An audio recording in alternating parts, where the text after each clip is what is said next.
Hello everyone, good morning. তো সকাল সকাল ঘুম ভাঙলো আমার। ঠাস ঠুস শব্দ শুনে আমি জানি না কি হয়েছে বাইরে। তো হঠাৎ করেই ঘুম ভেঙে গেল। এখন 8:30 বাজে। হঠাৎ করেই এমন শব্দ, আমার ঘুমটাই ভেঙে গেল। দেখি কি হয়েছে বাইরে, একটু দেখা যাক।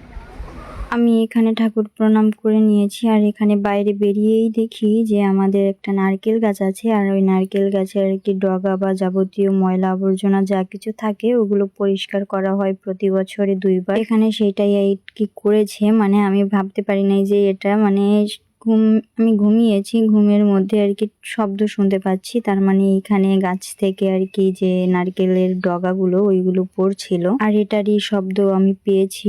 আর এইখানে নারকেল গাছের যে ডগা সবগুলো ফেলেছে, এর মধ্য দিয়ে আমাদের কাঁঠাল গাছ, আবার ওই পাশে একটা ছলম গাছ আছে, সেটার ডগাও ডাল ভেঙে গিয়েছে। গতকালও ওই কাকাটা আসছিল, তো ওনাকে কাটতে বলা হয়েছিল, কিন্তু কাকাটা বলছিল যে না, আমি এখন আর পারবো না। কয়েকটা গাছই উনি ঝুড়েছে বা পরিষ্কার করেছে, তার জন্য ওনার অনেকটা কষ্ট হয়ে গিয়েছে।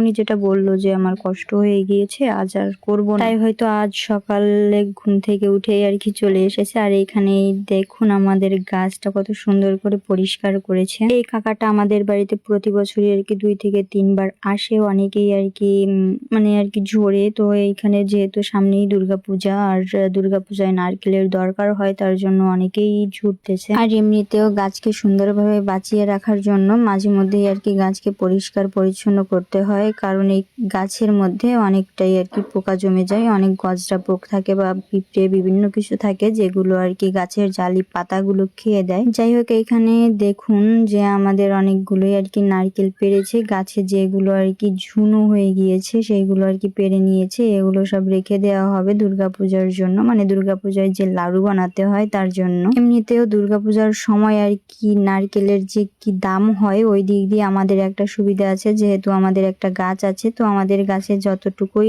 নারকেল হয়, এতে আমাদের পুজোটা হয়ে যায়, আমাদের আর বাড়তি কেনা লাগে না। যাই হোক, আমি যেটা বলতেছিলাম যে গাছকে সুন্দরভাবে বাঁচানোর জন্য মাঝে মধ্যে পরিষ্কার করে দিতে হয়। আপনারা হয়তো দেখতে পাচ্ছেন যে মুরগিতে অনেক পোকামাকড় খাচ্ছে। তো ওই পোকামাকড় গুলো যদি পরিষ্কার না করা হয়, তাহলে ওই পোকামাকড় গুলো গাছের যে জালি পাতা বা জালি ডগা থাকে বা জালি ফল থাকে, ওইগুলো খেয়ে দেয় বা নষ্ট করে ফেলে, অনেকটা পড়ে যায়। তার জন্য যদি পরিষ্কার করে দেওয়া হয়, তাহলে কোনো প্রবলেম হয় না। বিশেষ করে যে নারকেল গাছগুলো, নারকেল গাছের যে নারকেল গুলো প্রথমে কুড়ি হয়, তো ওই কুড়িগুলো কি করে যে পোকামাকড় বা পিঁপড়েতে খেয়ে ফেলে, কামড়ে কামড়ে ফেলে দেয়, ওই জন্য আর ফল ধরে না। তার জন্য যদি এভাবে পরিষ্কার করে রাখা হয়, তাহলে আর ওইভাবে কুড়িগুলো নষ্ট করতে পারে না। বা এই যে আমাদের যেহেতু গাছটা এখন ঝাঁটাই করে দেওয়া হলো, পরিষ্কার করে দেওয়া হলো, কিছুদিনের মধ্যেই আবার নতুন পাতা গজাবে কিংবা নতুন নারকেল চলে আসবে। যদি পরিষ্কার না করতো, তাহলে অনেক সময় ওইখানে ইঁদুরেও বাসা বেঁধে ফেলে।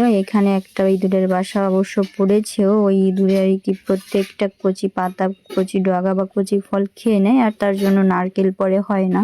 এই জন্য আমাদের নারকেল গাছটা প্রতি বছর 2বার ঝোড়া হয়। আর আপনারাও কারা কারা এমন করেন? অনেকে করে না, তো আমরা তো করি। তো আমাদের মতো আপনারাও কারা কারা বছরে 2বার গাছ পরিষ্কার করেন, আমাকে কমেন্টে জানাবেন। আর নারকেল গাছ আছে কাদের কাদের, সেটাও কমেন্টে জানাবেন। যাই হোক, এখানে আমার মনটা একটু খারাপ হয়ে যায়, কারণ কাঁঠাল গাছের ডাল ভেঙে যায়, আর সেটাও পরে আমার তুলসী গাছের। যাই হোক, আজকের মতো ভিডিওটা এই পর্যন্তই। আপনারা ভালো থাকবেন আর সুস্থ থাকবেন।